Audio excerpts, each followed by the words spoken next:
मंगळवेढ्यामध्ये एका पत्र्याच्या शेडमध्ये जुगाराचा अड्डा चालवला जात होता। पोलिसांनी या ठिकाणी छापे टाकून मुद्देमाल हस्तगत केला असून आरोपींना सुद्धा अटक केली आहे। पोलीस अधीक्षक अतुल कुलकर्णी यांच्या मार्गदर्शनाखाली मंगळवेढा पोलीस आणि एसपीच्या विशेष पथकानं मंगळवेढा तालुक्यातील शेलेवाडी गावच्या शिवारात चालत असलेल्या जुगार अड्ड्यावर छापा टाकून 9 जणांना ताब्यात घेतले। या ठिकाणाहून मोबाईल, रोख रक्कम, मोटारसायकल असा 4,03,000चा मुद्देमाल जप्त करण्यात आलाय।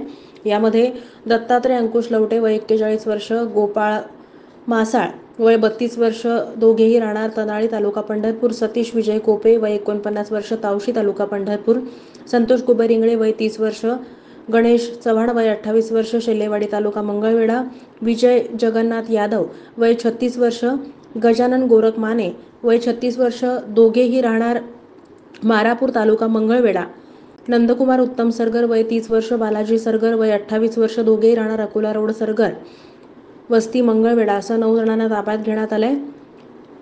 52 पानी पत्त्यावर पैशाची पैज लावून तिरट नावाचा जुगार या ठिकाणी खेळला जात होता। या ठिकाणी कारवाईचा बडगा उचलण्यात आला असून पोलीस ठाण्याकडील सहाय्यक पोलीस निरीक्षक Ankush Waghmode, police constable Mahesh Mane, Sachin Kalel, Sarjerao Waghmode, Mangalwedha police ठाण्याकडील पथकांनी असं पोलिसांचं पथक तयार केलं आणि कारवाईसाठी या पथकाला निर्देश दिले। तेव्हा जुगार गुन्ह्याच्या कामाचा संशय आल्यानं लपतछपत अंमलदारांनी जाऊन या ठिकाणी 9 लोक गोलाकार बसलेल्याचं चित्र पाहायला मिळालं आणि ते जुगार खेळत असल्याचं निदर्शनास आलं। ही कारवाई रात्री 9:30च्या सुमारास करण्यात आली असून पत्राशेड कोणाच्या मालकीचा आहे असं विचारलं असता मनोज भागवत चव्हाण शेलेवाडी तालुका मंगळवेढा यांचं असल्याचं सांगून तो क्लब चालवतो अशी माहिती या प्रसंगी मिळाली।